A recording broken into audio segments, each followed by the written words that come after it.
கிறிஸ்துவிலே மிகவும் பிரியமானவர்களே, 9/8/2025 உங்களை சந்திப்பதில் மகிழ்ச்சி அடைகிறேன். வாருங்கள், ஒரு நிமிடம் நாம் ஜெபிப்போம்.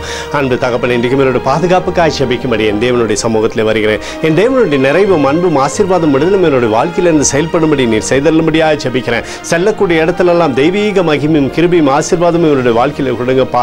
எடுக்கக்கூடிய காரியத்திலெல்லாம் ஜெயத்தை தருவீராக. இயேசு கிறிஸ்து சிந்தின பரிசுத்த ரத்தத்தை இவர் மீதும் ஒரு குடும்பத்தின் மீதும் ஒரு செய்கிற சகல காரியத்தின் மீது பூசுகிறேன். ஆகவே இந்த நாள் முழுவதும் மகிமையின் ஆசீர்வாதம் இவரை அப்பா அழைத்து செல்லும்படி நீர் செய்தல்லும்படியாய் ஜெபிக்கிறபடி கிருபை இவரை தாங்கி நடத்தட்டோமப்பா.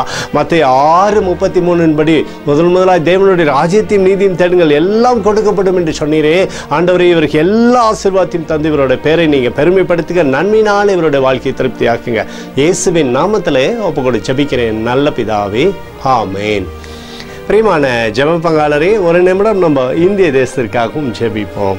அன்பு தகப்பனே, 9/8/2025 இந்திய தேசத்திற்காக ஜெபிக்கும்படியாக என்னுடைய சமூகத்தில் வருகிறேன்னப்பா. இந்திய தேசத்தை நீங்கள் ஆசீர்வதிக்கும்படியாக ஜெபிக்கிறோம். ஆசீர்வதிங்க, ஆசீர்வதிங்க, ஆசீர்வதிங்க.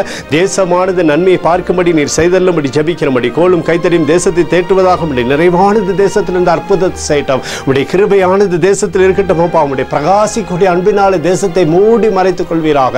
எங்களுக்காக அடித்து நொறுக்கப்பட்டு கூடிய இயேசு கிறிஸ்து ஒரு சிந்தனை வெளியேறப்பட்ட ரத்தத்தை வைத்து ஒப்புக் கொடுக்கிறேன். அத்தோடு இந்திய தேசத்தில் எழுப்புதலை தரும்படியாக ஜெபிக்கிறேன். எழுப்புதலை தருவீராக, எழுப்புதலை தருவீராக, எழுப்புதலை தருவீராக.